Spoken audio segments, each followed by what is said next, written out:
नमस्कार, मैं हूं निधि कुलपति। महाराष्ट्र की सियासत में कल क्या होगा इसका फैसला बस कुछ ही देर में आने वाला है।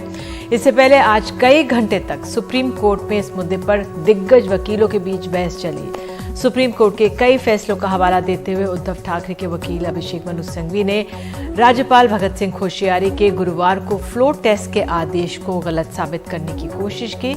दरअसल महाराष्ट्र के राज्यपाल भगत सिंह कोश्यारी ने आज ही सुबह आदेश दिया कि उद्धव सरकार के बहुमत का फैसला करने के लिए महाराष्ट्र में कल यानी गुरुवार को विधानसभा में फ्लोर टेस्ट कराया जाए। इसके लिए विधानसभा का विशेष सत्र बुलाया जाए। आदेश के अनुसार सुबह 11 बजे से शाम 5 बजे के बीच बहुमत का फैसला करने के लिए फ्लोर टेस्ट पूरा हो जाना चाहिए। राज्यपाल के इस फैसले के खिलाफ उद्धव सरकार सुप्रीम कोर्ट चली गई। सुप्रीम कोर्ट में शाम 5 बजे आज सुनवाई शुरू हुई और उद्धव सरकार की ओर से वरिष्ठ वकील मनु सिंघवी ने बताया कि राज्यपाल के फैसले पर उन्होंने सवाल उठाए हैं। तो अब देखना होगा कि राज्यपाल ने सुपरसोनिक स्पीड से आदेश दिया है, जबकि उन्हें पता था कि विधायकों की अयोग्यता से जुड़े नोटिस का मामला सुप्रीम कोर्ट में लंबित है। ये कहा है उद्धव सरकार के वकील ने। और अगर इन विधायकों की याचिका सुप्रीम कोर्ट ने खारिज कर दी तो उससे पहले हुए फ्लोर टेस्ट के परिणाम को कैसे उल्टा जाएगा। तो हमारे साथ हमारे खास मेहमान प्रोफेसर फैजान मुस्तफा हैं, संविधान विशेषज्ञ। और अब मैं चलूंगी अपने सहयोगियों के पास जैसे जैसे खबर सुप्रीम कोर्ट से आएगी। फैजान सर, बताइए आप किस तरह से देख रहे हैं? आज सुप्रीम कोर्ट का तो फैसला आना है, लेकिन आप अपना आंकलन बताइए। निधि जी, आपको याद होगा कि जब हमने परसों बात की थी तभी मैंने कह दिया था कि 11 जुलाई तक मैटर नहीं जाएगा। गवर्नर साहब जैसे ही, यही मेरे वर्ड्स थे, अस्पताल से डिस्चार्ज होंगे वो फ्लोर टेस्ट ऑर्डर करेंगे। और एग्जैक्टली वही हुआ जैसा हमने प्रेडिक्ट आपके शो पे किया था। बड़ा मुश्किल है सुप्रीम कोर्ट के लिए। एक तरफ गवर्नर का संवैधानिक पद है और गवर्नर को ये पूरा अधिकार है संविधान के हिसाब से कि जब उन्हें ये लगे कि कोई सरकार अल्पमत में आ गई है तो उससे कहें कि वो विश्वास मत प्राप्त करें। दूसरी तरफ स्पीकर और डिप्टी स्पीकर्स की क्या पावर्स संविधान के 10th शेड्यूल के तहत हैं, क्योंकि जिस तरीके का मामला मैंने उस दिन भी आपसे कहा था कि अगर जो सुप्रीम कोर्ट ने किया है ये प्रैक्टिस और राज्यों में फॉलो हुई तो डिफेक्शन लॉ पूरा एक तरीके से मजाक बन जाएगा। जिसको भी डिफेक्ट होना होगा वो पहले स्पीकर के नोटिस दे देंगे कि हमें स्पीकर में विश्वास नहीं है, और स्पीकर उनकी अयोग्यता डिक्लेयर नहीं कर पाएंगे, फ्लोर टेस्ट हो जाएगा, ये लोग वोट देंगे और सब के सब डिस्क्वालीफाई होने से बच जाएंगे। मैं समझता हूं कि आज सुप्रीम कोर्ट में जो बहस हुई वो इसी बात को लेके हुई कि एक तरफ ये कहा गया कि स्पीकर को अगर हम ये मान रहे हैं, जैसा कि एकनाथ शिंदे के वकील ने आर्गू किया कि साहब गवर्नर तो संवैधानिक पद है लेकिन स्पीकर जो है वो एक पॉलिटिकल पार्टी का आदमी होता है। तो इंग्लैंड में निधि जी जब स्पीकर कोई बनता है तो वो अपनी पार्टी से इस्तीफा देता है। भारत में हमने ये परंपरा नहीं अपनाई है। लेकिन ये कहना कि गवर्नर बिल्कुल एपॉलिटिकल है, ये भी चीज जो है समाज की, जो हमारे देश की राजनीति है उसमें सही नहीं बैठती। गवर्नर्स ने अक्सर पॉलिटिक्स की है बिल्कुल, और सेंटर के कहने पे गवर्नर्स काम करते हैं। मैं आपसे और बेहतर तरीके से समझूंगी, क्योंकि वाकई एक सवाल है। क्योंकि एक तरफ हमें बहुत बड़ा संख्या बल नजर आ रहा है विधायकों का, जो कि शिवसेना को जो मुंबई में मौजूद है उनको बहुत, उनके सामने बस 12-13 ही रह गए हैं और उधर 40 से मतलब करीब 38 बोला गया है आज सुप्रीम कोर्ट के अंदर 39 विधायक हैं। तो एक संख्या सामने है। लेकिन दूसरी तरफ जो जल्दबाजी की, विपक्ष के एक पूर्व जो मुख्यमंत्री हैं वो रात में राज्यपाल से मिलते हैं और सुबह अगर ऑर्डर आ जाता है कि भैया आपको फ्लोर टेस्ट कराना है, तो सवाल उठाने सरकार की तरफ से लाजमी है। क्योंकि आज भी उद्धव ठाकरे की प्रेस कॉन्फ्रेंस हुई है, मैं आपसे समझूंगी, लेकिन हम लोग हिचक रहे हैं। अभिषेक शर्मा मेरे सहयोगी मुंबई में मौजूद हैं, वो तो अभी अगली सरकार कब शपथ लेगी उसके भी एस्टिमेशन दे रहे हैं और कौन कौन कितने मुख्य मिनिस्टर्स हो सकते हैं। अभिषेक, आप बताइए आपका इस समय क्या आंकलन है?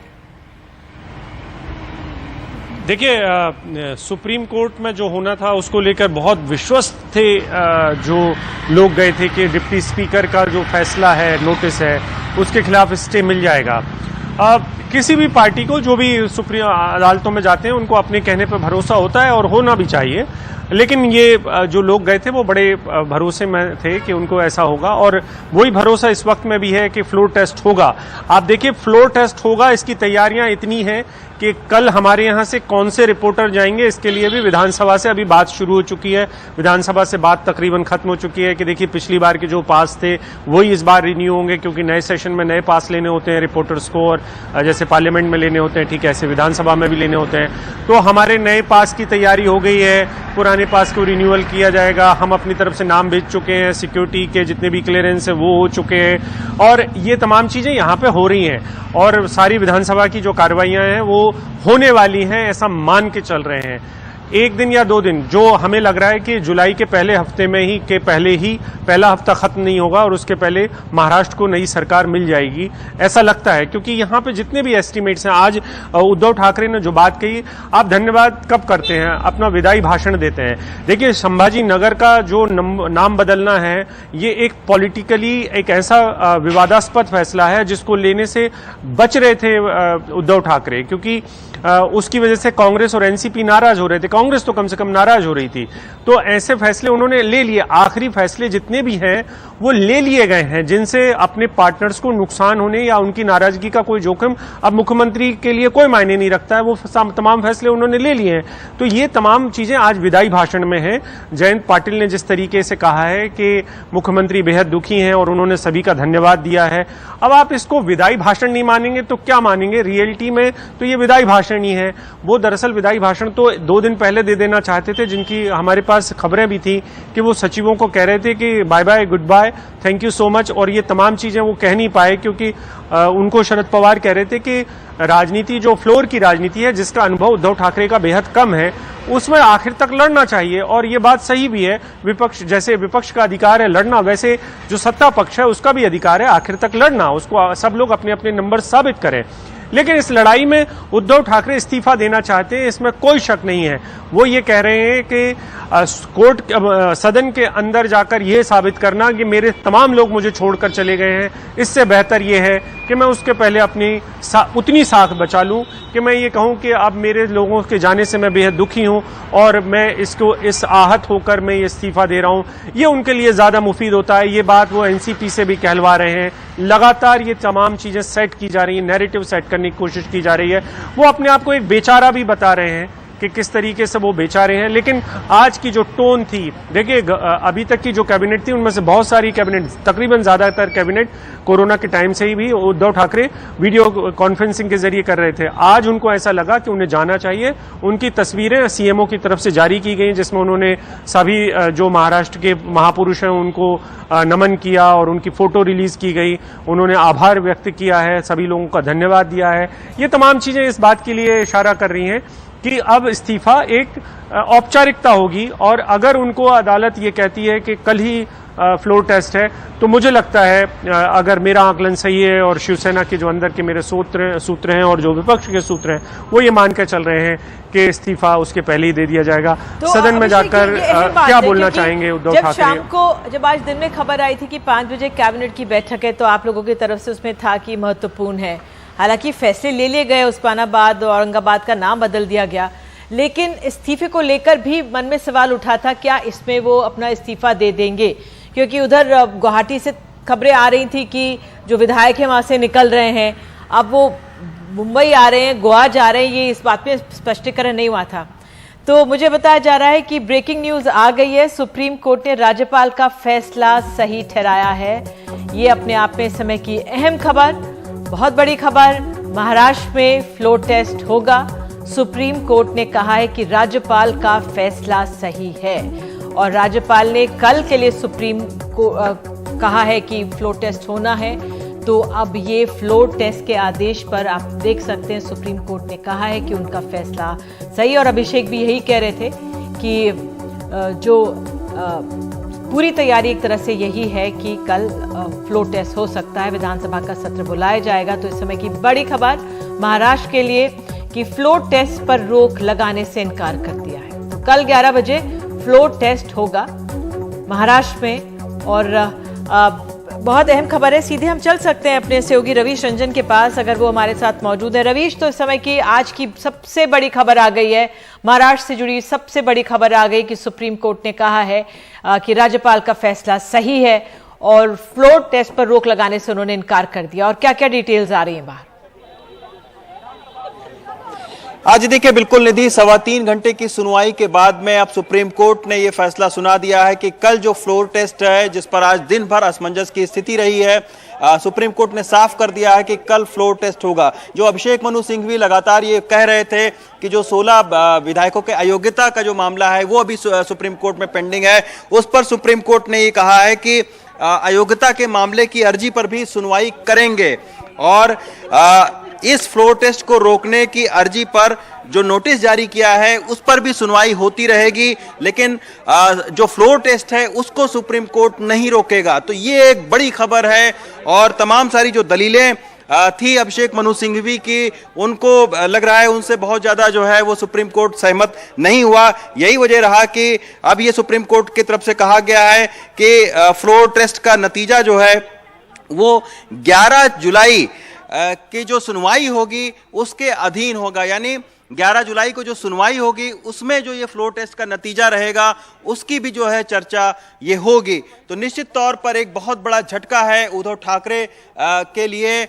और जो आज सुबह करीब 11:15 बजे से कानूनी प्रक्रिया शुरू हुई थी और सबसे पहले अभिषेक मनु सिंघवी सुबह तकरीबन 11:15 बजे इसी सुप्रीम कोर्ट के गलियारों में गए थे और उन्होंने बार बार सुप्रीम कोर्ट से कहा कि ये अर्जेंट मैटर है, मेंशन इसको किया जाए। और उसके बाद में सुप्रीम कोर्ट ने फिर ये कहा कि 4 बजे तक सारे पेपर दोनों पक्षों को दिया जाए। 4 बजे जो याचिका की कॉपी है वो जो शिंदे ग्रुप है उसके वकील और जो गवर्नर के वकील हैं तुषार मेहता, उनके पास में गई, मनिंदर सिंह के पास में गई और उसके बाद में 5:15 बजे सुनवाई शुरू हुई और तकरीबन 3.25 घंटे तक ये सुनवाई चली। और अभिषेक मनु सिंघवी ने डायरेक्ट जो है वो राज्यपाल के राजनीतिक होने तक का जो है इस अपनी दलीलों में ये आरोप लगाया कि राज्यपाल जो है वो कोई देवदूत नहीं है, एक राजनीतिक जो है दायरा हो सकता है राज्यपाल का। साथ में 10वीं अनुसूची का भी उन्होंने जिक्र किया। तमाम सारे जो है वो राज्यों के तमाम सारे फैसलों को उन्होंने वहां पर उद्धरण दिया कि कब कब जो है सुप्रीम कोर्ट ने किस किस मामले में दखलंदाजी की है। लेकिन जो नरेश कौल थे जो कि शिंदे ग्रुप के जो वकील थे वो लगातार ये कह रहे थे कि जो सुप्रीम कोर्ट है वो राज्यपाल के जो फ्लोर टेस्ट का जो आदेश है उसमें दखलंदाजी नहीं कर सकता है। खुद सुप्रीम कोर्ट ने सुनवाई के दौरान जो ऑब्जर्वेशन था सुप्रीम कोर्ट का उसमें भी यही बात उन्होंने कही कि ये एक फ्लोर टेस्ट जो है उसमें सुप्रीम कोर्ट का जो संवैधानिक दायरा है वो बहुत कम है। साथ में उन्होंने अभिषेक मनु सिंघवी से सुप्रीम कोर्ट ने यह भी पूछा था कि जो 16 विधायकों के अयोग्यता का मामला है वो कैसे फ्लोर टेस्ट से जुड़ा हुआ है। तो अभिषेक मनु सिंघवी ने उसके ऊपर में ये कहा था कि जब अगर डिप्टी स्पीकर के फैसले को माना जाए तो ये विधायक अयोग्य हो जाते हैं, तो अयोग्य विधायक आखिर कैसे सड़कों से उठ के और फ्लोर टेस्ट में भाग ले सकते हैं। तो ये सारे जिरह जो है वो की गई थी वकीलों की तरफ से। और आज बड़े बड़े जो लॉयर हैं अभिषेक मनु सिंघवी, सॉलिसिटर जनरल तुषार मेहता, नरेश कौल, इसके बाद मनिंदर सिंह, एक वकीलों का भी जो है टेस्ट आप समझ सकती हैं कि सुप्रीम कोर्ट में हुआ है और उसके बाद में ये फैसला आप सुप्रीम कोर्ट के आया है। बिल्कुल, आपने ये जानकारी दी, आप नजर बनाए रखें। फैजान सर हमारे साथ बने हुए हैं। फैजान जी, मैं आपसे समझना चाहूंगी जो ये कल का फ्लोर टेस्ट का नतीजा 11 जुलाई की सुनवाई के अधीन होगा, सर ये कैसे समझे? क्योंकि जो ये डिप्टी स्पीकर इस मामले को सुन रहे थे, आप अभिषेक पे जाने से पहले हम स्पीकर और राज्यपाल की भूमिका इस पे बात कर रहे थे, ये अहम है। लेकिन जो ये नोटिस आया था सुप्रीम कोर्ट ने इस पे रोक लगाई थी, जो डिप्टी स्पीकर का एक तरह से प्रक्रिया शुरू की जाए डिस्क्वालिफिकेशन की, इस पर ही रोक लगा दी थी। तो अब अगर फ्लोर टेस्ट होगा तो आप कैसे देख रहे हैं सबको? देखिए निधि जी, ऐसा होता है कि अक्सर जब कोर्ट फैसले देती हैं तो वो कहती हैं आप ये काम कर लें, लेकिन it is subject to outcome of writ petition. लेकिन ये यहां मामला जनतंत्र का है। देखिए, जब कल मेजॉरिटी साबित होगी, उस मेजॉरिटी में सरकार अल्पमत हैं वो गिरेगी। और स्पीकर और डिप्टी स्पीकर का भी चुनाव हो सकता है, वो बदले जाएंगे, ये नोटिसेस विड्रॉ हो जाएंगे। तो कुछ बहुत ज्यादा सुप्रीम कोर्ट के लिए 11 जुलाई को नहीं बचेगा। लेकिन अभिषेक ने जो बात कही थी कि जुलाई के फर्स्ट वीक तक जाएगी, मैं तभी रोकना चाह रहा था कि ये जुलाई के फर्स्ट वीक नहीं जाएगा, ये जून में ही सेटल होगा, कल ही सेटल होगा। लेकिन मैं ये समझता हूं कि जो उद्धव ठाकरे ने शरद पवार की बात मानी, अब मुझे याद आता है कि देव गौड़ा जो हमारे प्रधानमंत्री थे, उनके बारे में यह था कि वो साहब बहुत बोलते नहीं है, सदन में भी कुछ बहुत एक्टिव नजर नहीं आते।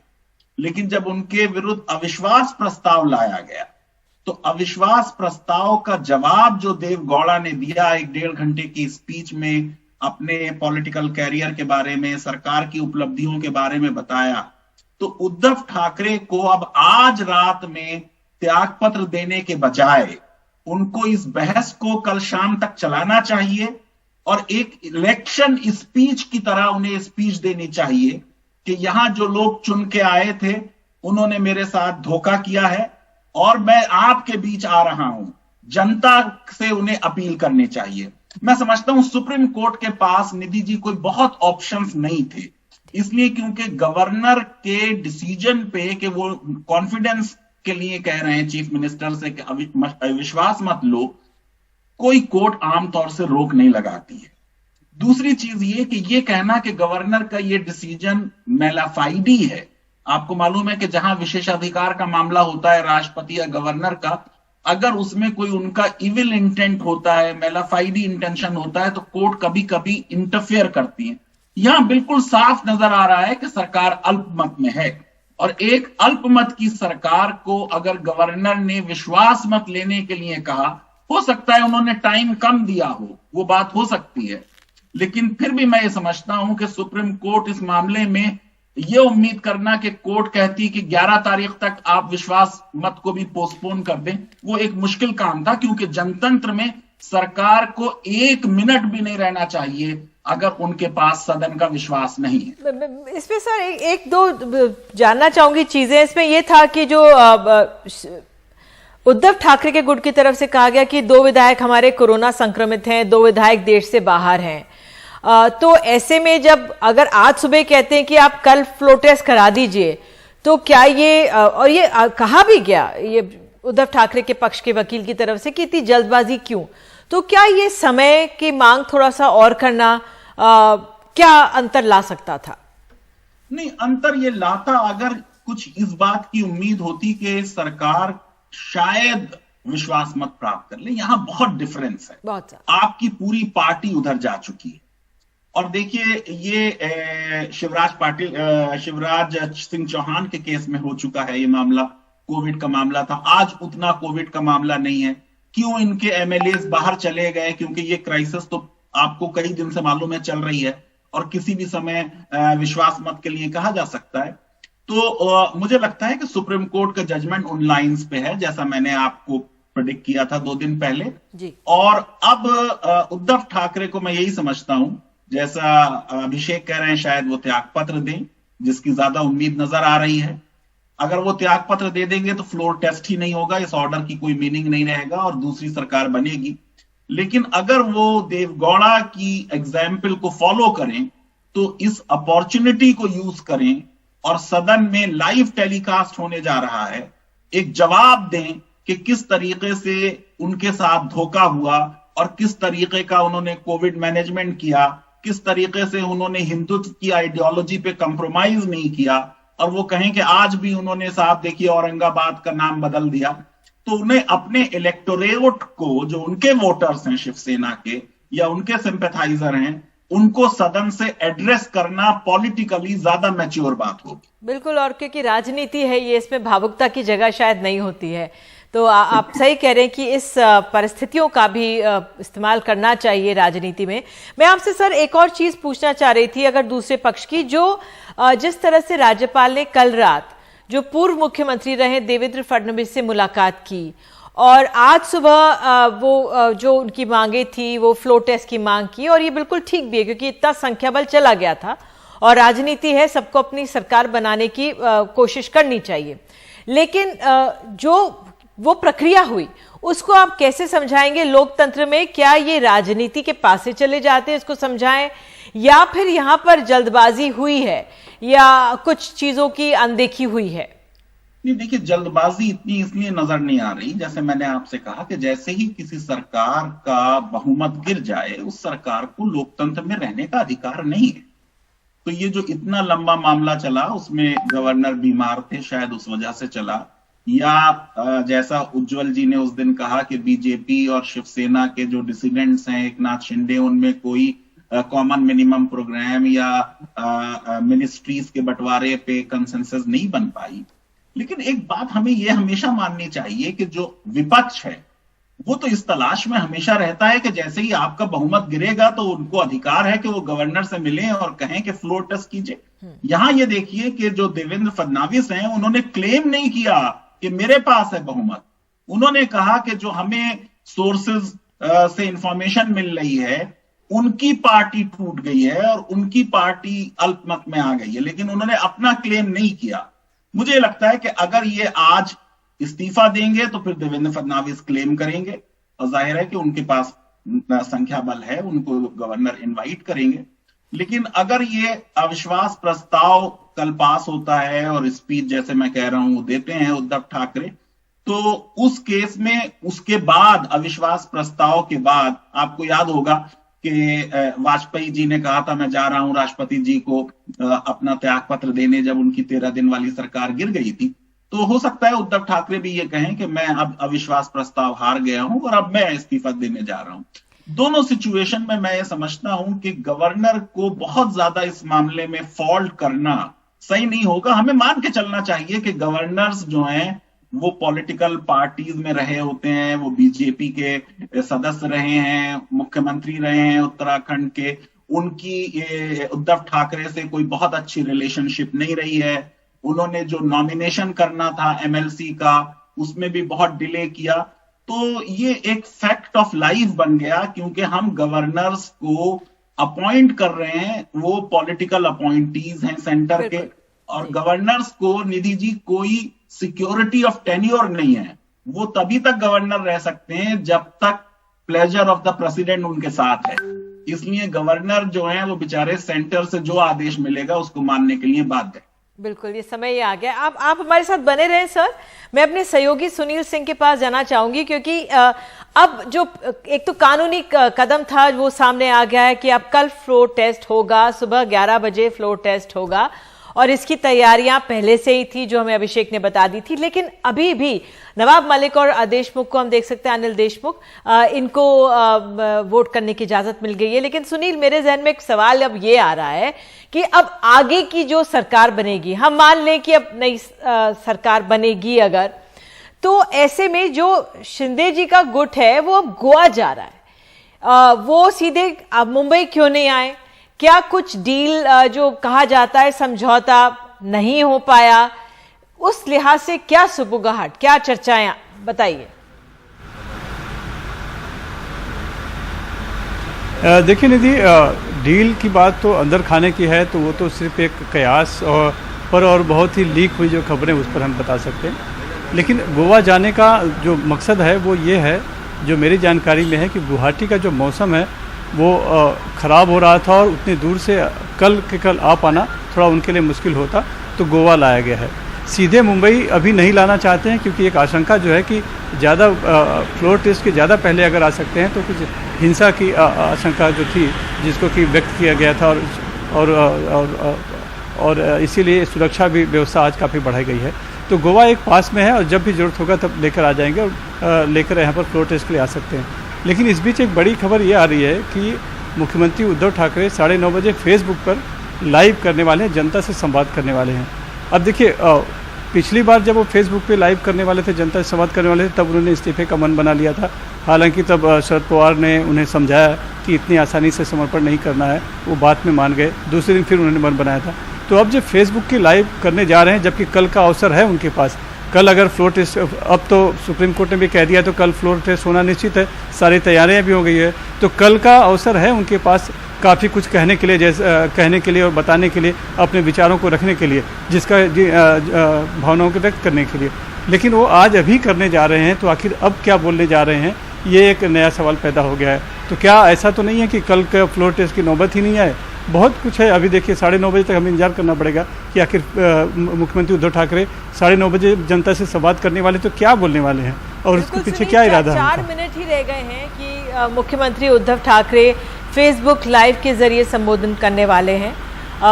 4-5 मिनट ही रह गए हैं और देखना होगा कि मुख्यमंत्री क्या कहते हैं, अपनी जो बात वो संबोधन में क्या कहना चाहेंगे, ये देखना होगा। क्योंकि सुबह ही आज जब उनकी कैबिनेट की बैठक हुई, जो उन्होंने तमाम फैसले लिए, उसके बाद जिस तरह से हमारे सहयोगी वहाँ हमें बता रहे थे कि एक उनका भावनात्मक उनका वहाँ पे संबोधन रहा लोगों को, अपने नहीं मराठी मुझसे मत करवाएगा, नहीं उन्होंने धन्यवाद दिया है और आभार व्यक्त किया अपने सहयोगियों का जो उनके साथ वहाँ पे काम करते रहे, कार्यरत रहे, अपने सहयोगियों का जो उनके साथ बने रहे हैं। तो उसी से एक तरह से अंदाज़ा लग गया था कि आगे किस तरह से बढ़ रहे हैं, क्योंकि संख्या बल एक बिल्कुल तरह से साफ था कि कितनी ज़्यादा शिंदे गुट के साथ है। और आज जब सुप्रीम कोर्ट में वो संख्या बल भी बता दिया गया कि 39 विधायक शिवसेना के शिंदे गुट के साथ हैं, तो वो अपने आप में बहुत महत्वपूर्ण हो जाता है, क्योंकि सुप्रीम कोर्ट के समक्ष ये आंकड़ा बहुत अहम है। और लोकतंत्र में संख्या बल जिसके साथ हो, गद्दी उन्हीं के पास होती है। बहरहाल, तो सुनील, मैं आपसे यही जानना चाहूंगी, अगर आप कुछ ही देर में संबोधन होगा और वाकई में हम सबके लिए, दर्शकों के लिए समझना बहुत अहम हो जाएगा कि क्या कहेंगे। जाहिर तौर पे मराठी में कहेंगे और हमारे सहयोगी और हमें बता देंगे, लेकिन उससे पहले और क्या आपको जानकारियां मिल रही हैं अन्य, क्योंकि आज दिन भर बैठकों का दौर रहा है। एनसीपी खेमे से कोई प्रतिक्रिया आई है जब से ये सुप्रीम कोर्ट का वर्डिक्ट आया है? कांग्रेस खेमे से क्या कोई प्रतिक्रिया आई है उस लिहाज से, क्या या सिर्फ सन्नाटा है? देखिए निधि, अभी फैसला आया है सुप्रीम कोर्ट का कि कल जो है कि फ्लोर टेस्ट होगा। तो तुरंत अभी तक एनसीपी और कांग्रेस की प्रतिक्रिया तो नहीं मिल पाई है, लेकिन यह है कि सबकी निगाहें इस फैसले पे लगी थी और एनसीपी और कांग्रेस तो चाहेंगे कि कल फ्लोर टेस्ट हो। लेकिन ये जो नया एक डेवलपमेंट आ गया है कि मुख्यमंत्री उद्धव ठाकरे जनता से संवाद करने वाले हैं, तो उसको लेकर उनमें भी थोड़ी सी उहापोह की स्थिति होगी। वैसे आज जब कैबिनेट की मीटिंग हुई तो उसमें कई फैसले लिए गए, जिसमें 3 जो प्रमुख फैसले थे वो ये थे कि औरंगाबाद का नाम बदलकर संभाजी कर दिया गया और उसके लिए कांग्रेस भी राजी हो गई, जो कि इसके पहले तक विरोध करती रही थी। उस्मानाबाद का नाम बदलकर धाराशिव रख दिया गया, जबकि उसके पहले उसका विरोध हो रहा था। और जिस नई मुंबई के आने वाले एयरपोर्ट को अब स्वर्गीय बाला साहेब ठाकरे का नाम शिवसेना देना चाहती थी, उसका नाम डीबी पाटिल रख दिया गया और शिवसेना ने खुद उसका प्रस्ताव रखा था। तो ये इस तरह के डेवलपमेंट हुए हैं, यानी कि कांग्रेस और एनसीपी किसी भी हालत में उद्धव ठाकरे के साथ और शिवसेना के साथ इस देखना चाहती हैं और ये नहीं चाहते हैं कि हमारी वजह से कहीं ना कहीं कुछ बिगड़े और ये सरकार गिरती नजर आए। तो और यही वजह है कि उद्धव ठाकरे ने भी जब कैबिनेट मीटिंग हुई तो उन्होंने कांग्रेस और एनसीपी का आभार व्यक्त किया और कहा कि 2.5 साल आप लोग ने हमारा समर्थन दिया, साथ दिया, मुझे अपनों ने धोखा दिया है। तो यही सब जो बात है, जो मुझे अपनों ने धोखा दिया है, वही बात शायद अभी फेसबुक के लाइव में वो कहेंगे और बताना चाहेंगे कि किस तरह से उन्होंने न तो हिंदुत्व छोड़ा है, न तो बाला साहब ठाकरे के विचारों को छोड़ा है, न तो उन्होंने सत्ता के लिए कोई समझौता किया है, बल्कि वो लगातार जनता के लिए काम कर रहे थे, शिवसैनिकों के लिए काम कर रहे थे, या फिर शिवसेना का जो विचार है उसको ही आगे बढ़ाने काम कर रहे थे। ये और जो कहा वो किया, ये सब बातें वो रख सकते हैं। बहरहाल देखना होगा कि वो सिर्फ वो अपने विचार ही व्यक्त करेंगे, जनता से संवाद ही व्यक्त करेंगे, या उससे भी आगे जाकर कोई कदम उठा सकते हैं। बिल्कुल, ये बहुत अहम है क्योंकि सुनील, मैं आपको बता दूं, हमारे सहयोगी सोहित मिश्रा जानकारी दे रहे हैं कि शिवसेना के नेता उद्धव ठाकरे खेमे में शामिल कैबिनेट मंत्री अनिल परब राजभवन रवाना हुए। तो अब इस समय घटनाक्रम जो तेजी से बदलेगा, क्योंकि जब ये बदलाव की स्थिति आती है और राजनीतिक पासे चले जाते हैं, तो वो हमें समझना होगा कि अब क्या बदलाव सामने आता है। ये अपने आप में बहुत अहम हो जाता है और कोशिश करेंगे इस बारे में और जानकारी हम लेने की। सुनील, मैं आपसे ये भी समझना चाह रही थी, अभिषेक हमें बता रहे थे, अभिषेक हमें कुछ देर पहले बता रहे थे कि जो विश्वास मत कल होने वाला, उसकी तैयारी पहले से विधान भवन में एक तरह से हो रही थी, पासेस का डिस्ट्रीब्यूशन हो रहा था, हालांकि फैसला बाद में आया है। उस लिहाज से किस तरह की गतिविधियां आप देख रहे हैं जो अब हो रही हैं वहां पर?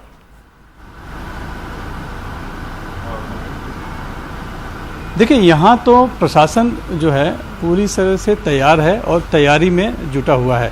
जो पासेस बनने थे सभी कुछ बन गए। किस तरह की व्यवस्था करनी है, कौन कहाँ बैठेगा, सुरक्षा इंतजाम, जहाँ तक मुंबई पुलिस की बात करें तो उन्होंने पूरे शहर भर की सुरक्षा को पुख्ता करने की कोशिश की है। 20 जो डीसीपी हैं वो तो रहेंगे, इसके अलावा एडिशनल सीपी, जॉइंट सीपी और सीपी खुद सभी मैदान में रहेंगे। इसके अलावा बाकी सभी अफसर मैदान में रहेंगे। कोशिश यही रहेगी कि सब कुछ शांतिपूर्ण से निकल जाए। लेकिन ये सब जब ये सब का सब धरा रह जाएगा, जैसा कि खबरें आ रही हैं कि मुख्यमंत्री उद्धव ठाकरे फेसबुक लाइव करने वाले, जनता से संवाद करने वाले हैं। और जैसा कि आपने बताया कि सोहित ने खबर दी है कि जो उनके मंत्री हैं अनिल परब वो राजभवन जा रहे हैं, तो राजभवन इस समय जाने का क्या मतलब हो सकता है? दरअसल वो शायद इसी बात का इंतजार कर रहे थे सुप्रीम कोर्ट के फैसले। आपल्याला मी आश्वस्त केलं होतं की काळजी करण्याचं कारण नाही, ज्या गोष्टी आपण चालू ठेवलेल्या त्या चालूच राहतील। असो, हा फार पूर्वीचा किस्सा आहे। त्याच्यानंतरची पुढची वाटचाल आपल्या सगळ्यांच्या आशीर्वादाने आणि सहकार्याने इथपर्यंत अतिशय चांगल्या पद्धतीने झाली। सरकार म्हणून काय केलं तर सुरुवातच आपण छत्रपती शिवरायाच्या रायगडला निधी देऊन ते जे काही काम आहे ते पुढे चालू ठेवण्यासाठी म्हणून एक सुरुवात केली। हा एक योगायोग होता। नंतर जे इतकी वर्ष आम्ही बोलत होतो शेतकऱ्यांना कर्जमुक्त त्या माझ्या बळीराजाला कर्जमुक्त केलं। आता सुद्धा पीक विमा योजनेची जे बीड पॅटर्न आहे ते सुद्धा आपण करून घेतले। या सगळ्या गोष्टी मी तुम्हाला का सांगतोय की साधारणतः या सगळ्या खबडग्यामध्ये आपण विसरणारे तर तसे नाहीच आहात, पण थोड्याशा गोष्टी बाजूला पडल्या। आज सुधा मंत्रिमंडल की बैठक जारी, मुख्यमंत्री उद्धव ठाकरे बात कर रहे हैं, वो कह रहे हैं कि जो भी काम किया था किसानों से जुड़ा हुआ या आम जनता से सभी कुछ करने की हमने कोशिश की है। ती म्हणजे स्वतः शिवसेना प्रमुखांनी हे नाव शहराला ठेवलं। औरंगाबाद मेरी एक भावना है, खुद बाला साहब ठाकरे ने औरंगाबाद जिले का नाम संभाजी रखा था, वो नाम आज हमने दे दिया है। उसी तरह हमने उस्मानाबाद का नाम धाराशिव कर दिया है। मुख्यमंत्री जे सरकारी कर्मचारी अहोरात्र मेहनत करतात, जहाँ मैं छोटे से बड़ा हुआ, त्यांना वांद्र्यामध्ये वांद्रे वसाहत जी आहे तिथेच त्यांचं हक्काचं घर मिळावं। और जहाँ पर मुख्यमंत्री कार्यालय के कर्मचारी, जहाँ सरकारी कर्मचारी रहते हैं, उस वहाँ के बस्ती को के लिए मैंने फैसला लिया है। कहते हैं ना कि कोई बात अच्छी शुरू रहती है तो उसको नजर लग जाती है। शरद पवार साहेब आणि सोनियाजी आणि त्याचबरोबर काँग्रेस आणि राष्ट्रवादी यातील, लेकिन आज मुझे सहकार्यांना खास धन्यवाद। विशेषकर आज सुद्धा मला सोनिया गांधी जी और शरद पवार जी और कांग्रेस और एनसीपी का धन्यवाद देना है। पण खेद एका गोष्टीचं झालं, दुःख एका गोष्टीचं वाटलं। आज मुझे नामांतरण का खुशी है ही, जो मैंने बताया। मंत्रिमंडळाच्या बैठकीमध्ये मी आदित्य, अनिल परब आणि सुभाष देसाई केवळ फक्त 4 शिवसेनेचे मंत्री होते। इस सगळे मंत्री मंत्रिमंडल के बैठक में इस प्रस्ताव पर मैं, आदित्य ठाकरे, अनिल परब थे, कांग्रेस असो इसके पक्ष में थे। राष्ट्रवादी कांग्रेस एका अक्षराने, लेकिन ये प्रस्ताव लाने के बाद कांग्रेस हो या राष्ट्रवादी कांग्रेस, एक भी मंत्री ने इसका विरोध नहीं किया और सभी ने उसे मंजूरी दी। म्हणजे ज्यांनी इसके लिए मैं उन्हें धन्यवाद देता हूँ। करायला हवं होतं, करून घ्यायला पाहिजे होतं, ते राहिले नामानिराळे, दूर राहिले। पण ज्यांचा विरोध आहे असं भासवलं जात होतं, यानी जिसे अब तक कर देना चाहिए था, करके लेना चाहिए था, वो रह गए, बोलतोय और जो विरोध कर रहे थे उन्होंने उसका समर्थन किया। आपल्याशी मनापासून शिवसेनेला अभी मैं जो आपसे बात कर रहा हूँ वो बहुत मन से बात कर रहा हूँ। हमेशा मैं मन से ही बात करता हूँ, दिल से ही बात करता हूँ। काय आहे हे नुसतं बघत नाही तर अनुभवत आलेलं आहे। साधी साधी माणसं, बचपन से मैं शिवसेना क्या है ये सिर्फ देख नहीं रहा हूँ, बल्कि उसको अनुभव कर रहा हूँ, जी रहा हूँ। काही हातबट्टीवाले सुद्धा त्यांना शिवसेना प्रमुखांनी चांगल्या मार्गावरती आणलं, नगरसेवक बनवलं, महापौर बनवलं, आमदार बनवलं, खासदार झाले। चाय वाले, फेरी वाले, यहाँ तक कि हाथ भट्टी वालों का भी शिवसेना प्रमुख के साथ जोड़ा, उनको बढ़ाया, आगे किया, नगर सेवक बनाया, विधायक बनाया। त्यांनाच विसरायला लागलं। ज्यांना आजपर्यंत अब वो बड़े होकर जिन्होंने जिसने उनको बड़ा किया उसी को भूल गए। जे काय देता येणं शक्य होतं ते सगळं दिलं. आज सुद्धा ज्यांना ज्यांना जे जे देता येईल ते सगळं दिलं. सत्ता अपने पास आने के बाद जो भी संभव हुआ सब कुछ उन्हें दिया गया. आणि गेले 4-5 दिवस म्हणजे मी लेकिन वही लोग नाराज हैं. सातत्याने मातोश्रीला लोक येत आहेत, महिला येत आहेत, पुरुष येत आहेत, युवक येत आहेत, साधी साधी माणसं. साहेब काळजी जब से मैं मातोश्री पे आया हूँ लगातार लोग आ रहे हैं, मेरे सीधे साधे नागरिक, दिलं और हमें समर्थन दे रहे हैं. मुझे नाही दिलं त्यांना, यानी जिनको सब कुछ दिया वो नाराज हो गए, और जिन्हें कुछ नहीं दिया वो सीधे सच्चे शिवसैनिक को मेरे साथ हैं. इसी को इंसानियत कहते हैं, इसी को शिवसेना कहते हैं. नात्याच्या जोरावरच शिवसेना, यही जो हमारा नाता है, संबंध है, आव्हानं आली ती आव्हानं या इसी संबंध पे शिवसेना आज तक मजबूत रही है और जो भी आह्वान आया है उसका सामना किया है. आज सुद्धा न्यायदेवतेने निकाल दिलेला आहे.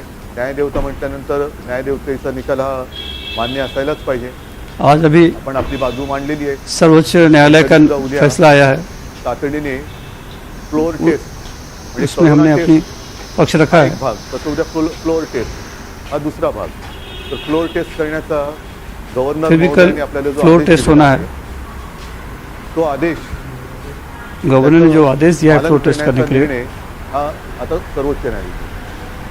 राज्यपाल महोदयांना सुद्धा मला धन्यवाद द्यायचे आहे की आपण लोकशाहीचा मान उसका पालन करने का फैसला आप सर्वोच्च न्यायालय ने दे दिया है. बरोबर आपण तातडीने 24 तासाच्या आत आम्हाला फ्लोर टेस्ट करायला सांगितली. त्याचबरोबरीने राज्यपाल ने कुछ लोगों के पत्र देने के बाद 24 घंटे के अंदर ही फ्लोर टेस्ट आम्ही पण करने को कहा है. पण जवळपास 1.5-2 वर्ष विधान मैं परिषदेत वचन देता हूं कि लोकशाही का पालन होना चाहिए. यादी आपल्याकडे हाँ. लटकून राहिलेली आहे, ती सुद्धा जर का आपण तातडीने मंजूर केलीत अजूनही, तर आम्हाला नक्की आपल्याबद्दल एक जो आदर आहे तो.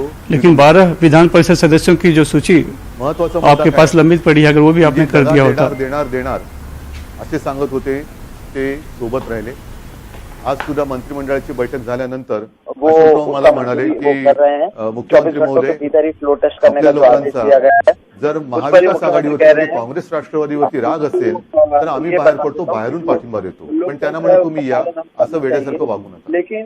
काल सुद्धा मी आवाहन केलेलं आहे, काल मी आवाहन केलं, काल प्रत्यक्ष मी स्वतः बोललो नाही पण प्रेस स्टेटमेंट दिलं. ठीक आहे, तुमच्या सगळ्यांची म्हणजे जे काही नाराज लोक आहेत, तुमची नाराजी नेमकी आहे तरी कोणावर? माझ्यावरती आहे, काँग्रेसवरती आहे, राष्ट्रवादीवरती आहे. आज नामांतर केल्यानंतर सुद्धा शिवसेनेने हिंदुत्व सोडलं असं तुम्हाला वाटत असेल तर याच्या पलीकडे मी काय करू? पण आपली जी काही नाराजी आहे ती सुरतला जाऊन सांगण्यापेक्षा, गुवाहाटीला जाऊन सांगण्यापेक्षा मला स्वतःच्या हक्काच्या घरात वर्षावरती किंवा मातोश्रीवरती येऊन का नाही सांगितलं की आम्हाला सगळ्यांना बोलायचंय. आणि कालही सांगितलं, आजही सांगतोय की भावनांचा नेहमी मी आदर करत आलेलो आहे. शिवसैनिकों को आह्वान किया और एक स्टेटमेंट मैंने जारी किया उन नाराज शिवसैनिकों को कि ठीक है आप आइए, आप लोग नाराज हैं, आपकी नाराजगी क्या है वो बताइए. मुझसे आप नाराज हैं, राष्ट्रवादी से नाराज हैं, कांग्रेस से नाराज हैं, आप वो बताइए. आज भी जो हमने किया उसके बाद भी अगर आपको लग रहा है कि हिंदू तो हमने छोड़ दिया, इसके आगे आप क्या चाहते हैं? आपकी जो नाराजगी है वो आप सूरत या गुवाहाटी में जाने से बेहतर हमसे मिलकर कहिए, मेरे घर पर आइए. वर्षा या मातोश्री में आप आकर इसके बारे में सीधा बोल सकते हैं, मैं आपसे सीधा बात कर सकता था. मैंने आपको कल भी कहा था, आज भी कहता हूँ बाहेर पडू नका कि जो आपकी भावना है उसका मैं आदर करता हूँ. पहले भी करता हूँ, अब भी कर रहा हूँ, आज भी मैं आपके भावनाओं का आदर करूंगा. लेकिन वो क्या है वो आप मेरे सामने आइए और बोलिए, सामने आकर बोलिए. मैं आपसे प्रेस से बोलूंगा, आप मुझसे प्रेस से बोलेंगे, मैं कुछ कहूंगा, सब प्रतिक्रिया करेंगे. ये मुझे नहीं करना है. आपको हमने और शिवसैनिकों ने अपना माना है, गुलाल उधळला, इसलिए मैं शिवसैनिकों से ना लड़ना चाहता हूँ और कितना लड़ूंगा. आज भी मुंबई में रस्ते तुम्ही लाल करणार आहात का? जो भी समाचार है वो आप लोग देख रहे हैं. मुंबई में जो बंदोबस्त है, जो सुरक्षा वो बढ़ाया गया, किसका? केंद्र का. सांगतो उद्या कोणी शिवसैनिकांनी, कई शिवसैनिकों को कहा गया कि घर के घर रहिए, बाहर मत आइए, इस तरह के नोटिस दिए गए हैं. केंद्रीय राक्षस दल जो है उन्हें मुंबई में रखा गया है, त्याचा पाळणा हलवतोय, मिलिट्री को लाने की बात कर रहे हैं. ये भी हो सकता है कि जरूरत पड़ने पर चीन के बॉर्डर से लोगों को मिलिट्री में लाया गया, मिलिट्री वहां चाहता था मुंबई में लाया गया, वो किस लेकर आणखीन सुद्धा मुझे इस चीज की शर्म लग रही है, मुझे तो शर्म लगता है कि वो शिव सैनिक जो आज तक विधायकों के जीतने पर, हमारे विधायकों के जीतने पर गुलाल उड़ाते थे, उससे ऐसा लगता है कि क्या उसी लाल गुलाल को क्या हम खून से इस सड़क को करेंगे? आपको इतना डर लग रहा है? आप इतना सब कुछ भूल चुके हैं। मैं आपको आज ही कह रहा हूँ कि कल कोई शिवसेना इनके सामने नहीं आएगा, क्योंकि कल जो लोकतंत्र है वो एक नया लोकतंत्र जन्म में आएगा। मग भाजपाकडे किती आहेत, आणखीन किती आहेत? इसलिए जितने उनके लोग हैं, केंद्र के लोग हैं, पैरामिलिट्री फोर्स, मिलिट्री फोर्स, हो सकता है आसपास के देश से भी सैनिकों को लाया जाए, लेकिन उन्हें लेकर आइए और जोर शोर से यहाँ पर लोकशाही का यानी लोकतंत्र का जन्म होना चाहिए। एक नया तरह का लोकतंत्र आ रहा है, एक नए तरीके के परिवार को इनको साथ में आने चाहिए। कोई शिवसैनिक बीच में ना आए, इसका मैं आह्वान करता हूँ। मैं आपसे भी कहता हूँ कि आपके इस सड़क पर कोई नहीं आएगा, आप आइए और आप शपथ लीजिए, कल फ्लोर टेस्ट कीजिए, क्या होगा? ठीक है, ज्यादा से ज्यादा महाविकास आघाड़ी के पास या शिवसेना के पास कितने विधायक हैं, बीजेपी के पास कितने विधायक हैं? जाणार आहात ते सगळे एकत्र झालं, ये दिमाग क्यों लगाना है? ये केवल आंकड़ों के लिए दिमाग का इस्तेमाल लगाना है क्या? एक लोकतंत्र का ये दुर्भाग्य है, इस लोकतंत्र में दिमाग का इस्तेमाल केवल गिनती के लिए होता है कि किसके पास कितना है। मुझे इसमें रस नहीं है। मैंने इससे पहले भी आपको कहा है कि मेरे विरोध में कौन है, कितने हैं, इसमें मुझे दूसरे जानने में मुझे कोई दिलचस्पी नहीं। अगर मेरे खिलाफ एक भी आदमी जो मेरे पार्टी का है वो मेरे सामने है तो वो मुझे नहीं चलेगा। ये आपकी इच्छा है या उसका प्रमाण है, ये पता नहीं। अभी आप इसके साथ जाएंगे, वो सभी एक साथ आएंगे, तो कल आप शायद हो सकता है बहुमत भी सिद्ध करें। पण उद्या ते अभिमानाने सांगतील की बघा, मुझे ये खेल ही नहीं खेलना शिवसेना है। प्रमुखांनी आम्हाला इथपर्यंत आणलं, पण आम्ही शिवसेना मुझे प्रामाणिक तौर पर ये लगता है खाली उतरवला की नाही, कि जिन्हें पुण्य घेऊन ते छाती पुढे काढून शिवसेना में जन्म दिया, शिवसेना ने बड़ा किया, जिन्हें सदस्यों को शिवसेना ने बड़ा बनाया। ठीक आहे, अशा गोष्टी होत असतात, अशा गोष्टी जात असतात। मला वो शिव सैनिक के मुख्यमंत्री को अगर नीचे गिराने का पुण्य इन्हें इनके भाग्य में है तो उनको गिराने दीजिए। अगर इनका पुण्य है, ये उनका पुण्य है कि हमारे मुख्यमंत्री नहीं बन रहे हैं शिवसेना के, तो ये मेरा पाप है और ये पाप मेरा है, उसे मैं भोगने को तैयार हूँ और वो उसमें खुश हो सकते हैं। लेकिन कल वो अभिमान से बता सकेंगे कि ये देखो, मुझे शिवसेना प्रमुख ने यहाँ पर लाया, लेकिन मैंने उनके बेटे को वहाँ से नीचे उतारा है। ये पुण्य वो लेकर गांव-गांव में घूमेंगे, ये उनका आनंद हो सकता है और ये उनका ही आनंद रहने देना चाहिए। ऐसी कहानियां, ऐसी चीजें होती रहती हैं। सगळ्यांच्या समोर मुझे मुख्यमंत्री पद छोड़ने का कोई तकलीफ नहीं है, आजपर्यंत आपण सगळ्यांनी खूप प्रेम दिलं, मुझे ये बनने की इच्छा थी या नहीं ये तो आपको पता ही है। ठीक है, मी काही घाबरणारा नाही, मी डरणारा नाही। हम कहीं पर भी शिव सैनिकों के लिए जो करते खुद के लिए नहीं करते, सैनिकों के लिए, हिंदुत्व के लिए और मराठी मानव के लिए रक्त सांडेल त्या पापाचे धनी, इसलिए मैं इस तरह से कुर्सी को चिपक कर बैठने वालों में से नहीं। पिछले बुधवार को मैंने आप सभी को कह दिया था कि मैं वर्षा निवास स्थान को छोड़ मातोश्री में आऊंगा। आप सभी के मातोश्री में मैं आ चुका हूँ। मुख्यमंत्री पदावरून उतरवलं, त्याचे आज मैं आप सभी से, तब आप सभी के सामने वाटू द्या तो गोडवा त्यांना। मुख्यमंत्री पद से मैं इस्तीफा देता हूँ। एक बड़ी बड़ी खबर मुख्यमंत्री ने कहा है, आप लोगों ने मुझे काफी आशीर्वाद दिया। माझ्याकडे काही व्हिडिओ आले, मैं कोई डर नहीं रहा हूँ, मैं इनसे डरता भी नहीं हूँ, लेकिन कारण न होते हुए भी कल जिस तरह से बंदोबस्त में शिव सैनिकों का जो खून जाएगा, उस पाप को मुझे नहीं झेलना है। किसी और को झेलना हो तो झेले, मुझे इसने नहीं झेलना है। इसलिए कल आप पढ़िए मत। मैं मेरे शिव सैनिकों से भी कहता हूँ, शिवसेना से सत्ता से नीचे निकाल सकते हैं। शिवसेना प्रमुख के बेटे को उन्होंने मुख्यमंत्री पद से निकाला, ये पुण्य उनके पास से रहने दीजिए, आप इनके सामने मत जाइए। ठिकठिकाणी दंगली झाल्या, जातीय दंगली झाल्या, पण महाराष्ट्र मुझे आप लोगों का आशीर्वाद चाहिए और कुछ नहीं चाहिए। केवळ आणि केवळ तुम्ही समजदार माझी महाराष्ट्रातली जनता। आपण अगदी सीए आज कई सारे वीडियो आए जिसमें वारकरी जो है मुस्लिम वो कह रहे हैं कि हमें मुख्यमंत्री उद्धव ठाकरे के तहत जाना है और विठ्ठल की पूजा करनी है, लेकिन मुझे नहीं लगता है कि मौली की इच्छा है या मैं चाहता हूँ कि ऐसा हो। असं अनपेक्षित होतंय. जो चाहते हैं वो विचारलं अनपेक्षित, मैं चाहता हूँ असं कि सगळं आप म्हटलं मी आलोच होतो अनपेक्षितपणाने, आता जातोय अनपेक्षितपणाने. जातो म्हणजे कुठे आज जात तक आप नाहीये, लोगों ने काफी मी इकडेच प्यार राहणार मुझे आहे. दिया है पुन्हा मी और वो शिवसेना प्यार भवनमध्ये मैं बसायला अब सुरुवात उसके लिए करणार आभार आहे. हूँ. पुन्हा माझ्या शिवसैनिकांना आपने भेटायला आज सुरुवात तक करणार आहे. मुझे बहुत पुन्हा प्यार एकदा दिया. नवी आज तक महाराष्ट्र में देश भर में बहुत दंगा हुआ, लेकिन महाराष्ट्र में ये दंगा नहीं हुआ. आप लोग जो महाराष्ट्र के लोग हैं वो काफी समझदार हैं, जिसके तहत ये नहीं हुआ. शिवसेना तीच आहे, शिवसेना आपलीच आहे. कई जगह पर दंगा आपने देखा पिछले कुछ सालों में हुआ, महाराष्ट्र में नहीं हुआ. कोणी हिरावून घेऊ शकत नाही अजिबात. कई लोगों ने हमारे सुना, ये बहुत बड़ी बात है. तुमच्यापासून आम्हाला ठाकरे कुटुंबियांना कोणी हिरावून घेऊ शकत. सब कुछ सही से चल रहा था आणि और ये अनपेक्षित था. राजीनामा देतोय. आप अभी पूछ रहे कि अनपेक्षित क्यों है? विधान परिषद सदस्यत्वाचा मैं तो कह ही रहा हूँ कि अनपेक्षित है ही. मैं यहीं पर रहूंगा, मैं कहीं जा नहीं रहा हूँ. और मैं शिवसेना को एक बार फिर से मिलने लगूंगा, शिवसैनिकों से मिल रहा हूँ. और एक बार फिर से आप जो हमारे युवक हैं और माता हैं, भाई हैं, उन्हें आगे साथ में लेकर एक बार फिर से शिवसेना, एक नए शिवसेना की शुरुआत हुआ. लेकिन यही शिवसेना, नई शिवसेना यानी यही शिवसेना हमारी है. इसे कोई हमसे ले नहीं सकता है, बिल्कुल नहीं ले सकता है. तिकडे ते पलटायत, जाऊ द्या. तो मानवी स्वभाव ना कोई शिवसेना को हमसे ले सकता है, ना ठाकरे परिवार को आपसे अलग कर सकता है. हम यहीं पर रहेंगे. और जिस तरह से मैं आज मुख्यमंत्री पद से इस्तीफा दे रहा हूँ, उसी तरह से मैं अपने विधान परिषद सदस्य से भी इस्तीफा दे रहा हूँ. एक बड़ी बात, एक और बड़ी बात है कि विधान परिषद से भी इस्तीफा दिया गया, क्योंकि मैं वहां पर गया हूँ जहाँ पर मुझे जाना ही नहीं था. अभी मैं जो हूँ आपके साथ में हूँ. एक बार फिर से आपको और आप मेरे साथ में मौजूद सभी मंत्री और कांग्रेस एनसीपी के विधायक और सभी सहकारियों का मैं धन्यवाद करता हूं. ये कुछ सहकारी ऐसे हैं जहां पर जो फल दिख रहा है वो वहां पर भाग रहे हैं, उन्हें भागने दीजिए. ये मानवीय स्वभाव है. मैं धन्यवाद कर रहा हूं सभी पुलिस यंत्रणा, कलेक्टर और सभी का. मैं आप सभी का मन से आप सभी का धन्यवाद देता हूं. जय हिंद, जय महाराष्ट्र. तो एक बड़ा घोषणा मुख्यमंत्री की ओर से की गई. अपने मुख्यमंत्री पद से तो इस्तीफा दिया ही उन्होंने, लेकिन साथ ही उन्होंने विधान परिषद की भी सदस्यता से इस्तीफा दिया. साथ ही साथ ये भी कहा कि मुख्यमंत्री शिवसेना उनकी है, कोई इनसे शिवसेना छीन नहीं सकता है. इस वक्त की ये सबसे बड़ी खबर है. मुख्यमंत्री उद्धव ठाकरे ने अपने पद से इस्तीफा दिया और विधान परिषद के सदस्यता से भी उन्होंने इस्तीफा दिया है. फेसबुक लाइव से वो लगातार संपर्क कर रहे थे.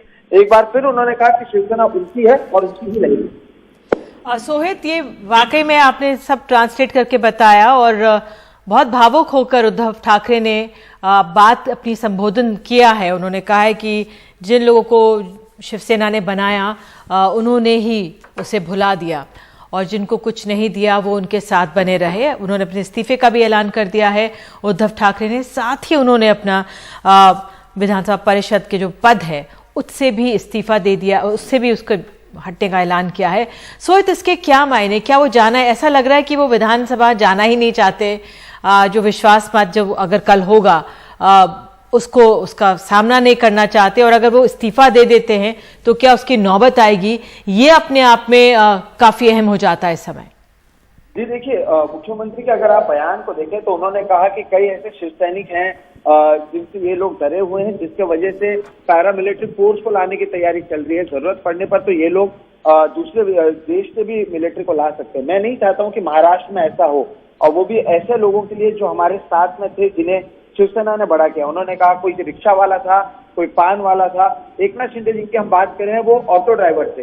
उन्हीं का जिक्र आज मुख्यमंत्री उद्धव ठाकरे ने किया. उन्होंने कहा कोई रिक्शा वाला था जिसे हमने आगे बढ़ाया, कोई पान वाला था जिसे हमने शिवसेना में मंत्री बनाया, और आज यही लोग हमसे भाग रहे हैं. इन्हें भागने दीजिए. मैं नहीं चाहता कि महाराष्ट्र में कहीं पर हिंसा हो, कोई शिवसैनिक इनसे लड़े, और इसलिए मैं इनसे कह रहा हूं कि आप आओ, आपको कोई कुछ नहीं करेगा. लेकिन मैं नहीं चाहता कि अगर उनके हाथ में वो पुण्य या पाप है कि शिवसेना जिन्होंने उन्हें बनाया उनकी ही बेटी को मुख्यमंत्री पद से हटाना चाहते हैं, तो वो उनके पास जाने दीजिए.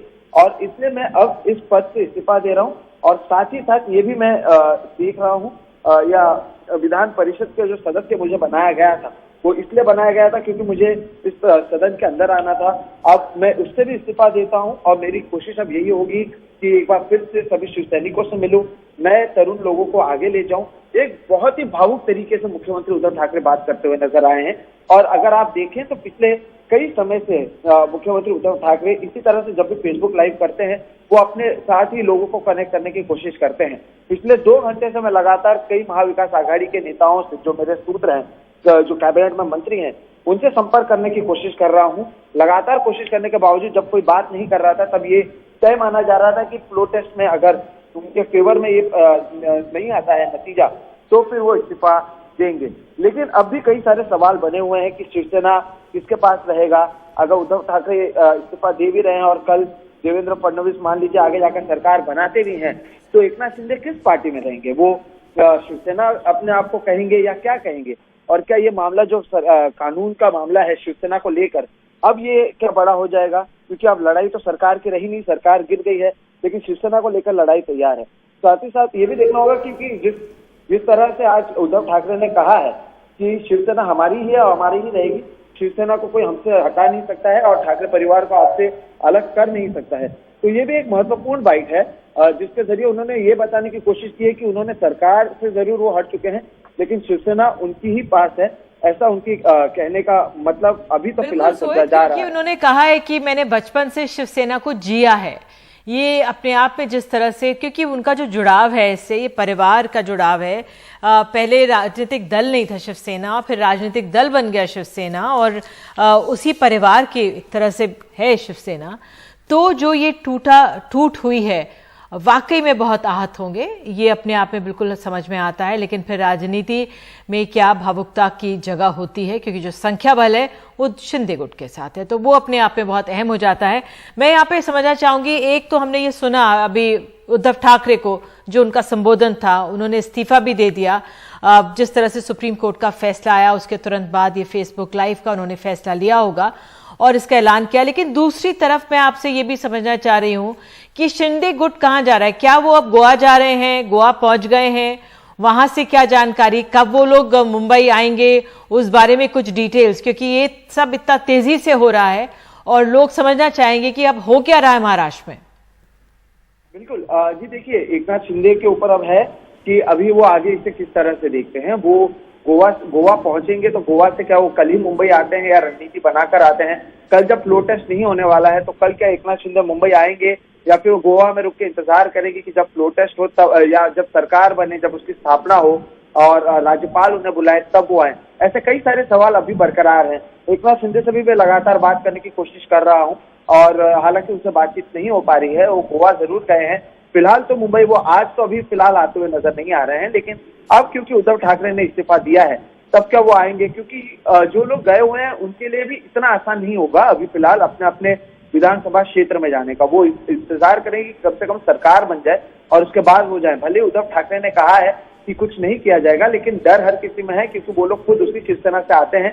जिस शिवसेना ने देखा है कि वो उनको पता है कि शिवसेना कितनी अग्रेसिव है, खासतौर पर पिछले 4 दिनों में या 5 दिनों में जिस तरह से प्रदर्शन हुए हैं। तो इसलिए एकनाथ शिंदे के गुट का भी इंतजार रहेगा कि वो अपनी रणनीति क्या तय करते हैं। राज्यपाल से समय माना जाता है। चलिए मैं आपको थोड़ा रोकती हूँ, आप ओबी पर आइए। तब तक हम जनता को ये बता दें कि किस तरह से 9:30 बजे कहा कि उद्धव ठाकरे ने कि वो जनता को संबोधित करेंगे, महाराष्ट्र की जनता को, और उन्होंने बताया किस तरह से लोगों ने उनका साथ छोड़ा, धोखा दिया और उसके बाद उन्होंने अपने पद से इस्तीफा दे दिया है। उन्होंने इस संबोधन में अपने जो सहयोगी थे महाविकास आघाड़ी सरकार में, जो कांग्रेस और एनसीपी सहयोगी थे, उनका भी धन्यवाद किया है। जो लोग उनके साथ रहे उन्होंने उनको याद किया, कहा कि उनको तो कुछ ज़्यादा दिया भी नहीं, फिर भी कुछ लोग मेरे साथ रहे, उनका भी मैं धन्यवाद करना चाहता हूं। और आपको बता दें कि आज 5 बजे, शाम 5 बजे कैबिनेट की बैठक भी हुई थी और उसमें भी कई फैसले लिए गए, जो कई रुके हुए फैसले थे जो महाविकास आघाड़ी सरकार नहीं ले सकती थी, लेकिन शिवसेना के लोग चाह रहे थे। कुछ शहरों के नाम बदलने थे, औरंगाबाद को जिस तरह से नाम बदला गया, उस्मानाबाद का नाम बदला गया, ये मुहर लगा दिए और शायद ये फैसला वो ले पाए। उद्धव ठाकरे ने इंतजार नहीं किया कि जो सहयोगी दल रहे हैं कि उनको कैसा लगेगा, क्योंकि उनको संख्या बल दिख ही रही थी दूसरी तरफ कि उनके पास संख्या बल नहीं है।